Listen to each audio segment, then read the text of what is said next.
The morning of September 1st, 1939 began like any other in Poland. Farmers tended to their fields, children prepared for school, and shopkeepers opened their stores. The skies roared with the sound of German bombers, and the streets trembled under the weight of advancing tanks. The world had changed forever.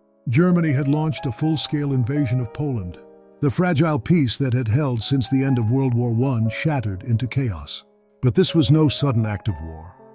It was the result of years of tension, betrayal, and ambition, a storm that had been brewing since the end of the Great War in 1918. Germany, once a proud empire, had been left humiliated and broken by the Treaty of Versailles. Its economy was in ruins, its people starving, and its military stripped of power, creating fertile ground for the rise of a man who would plunge the world into darkness, Adolf Hitler. Hitler was no ordinary politician. He was a master manipulator, a man who could turn despair into hope and hope into fanaticism. By 1933, he had seized power, transforming Germany into a totalitarian state. The swastika became a symbol of fear and loyalty, and the Nazi regime began its relentless march toward domination. Hitler promised to restore Germany's glory, and his people, desperate for salvation, followed him blindly. The first steps were small but calculated. In 1936, German troops marched into the Rhineland, a region that had been demilitarized under the Treaty of Versailles. The world watched, but did nothing. Emboldened, Hitler turned his attention to Austria. In 1938, German forces entered Austria in what was called the Anschluss, or Union. Again, the world remained silent. Then came the Sudetenland, a region of Czechoslovakia with a significant German-speaking population. Hitler claimed it was his right to unite all Germans under one flag. Britain and France, desperate to avoid another war, agreed to his demands at the Munich conference. Prime Minister Neville Chamberlain returned to Britain, declaring peace for our time. But peace was an illusion. By March 1939, Hitler had broken his promises and occupied the rest of Czechoslovakia. The world began to realize that appeasement had failed. Britain and France, now wary of Hitler's ambitions, pledged to defend Poland if it were attacked. But Hitler was undeterred. In August 1939, he shocked the world by signing a non-aggression pact with his sworn enemy, the Soviet Union.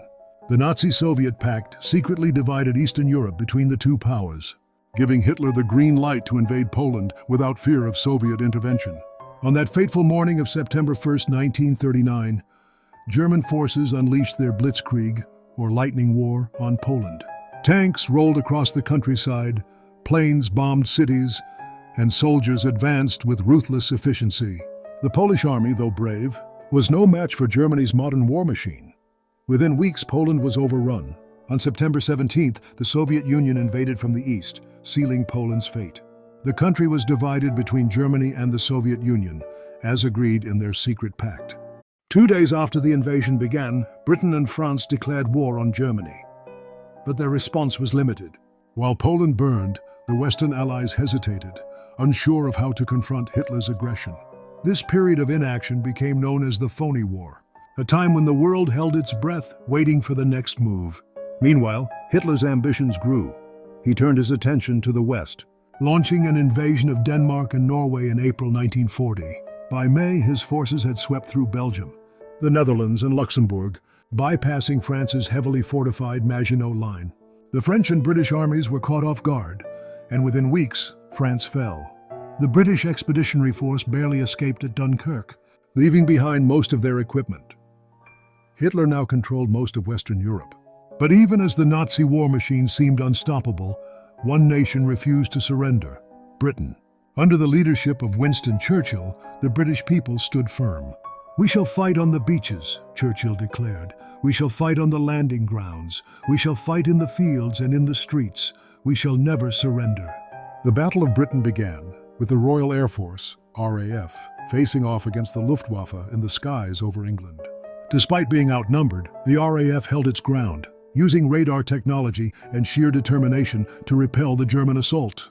By October 1940, Hitler abandoned his plans to invade Britain, turning his attention eastward. In June 1941, Germany launched Operation Barbarossa, a massive invasion of the Soviet Union.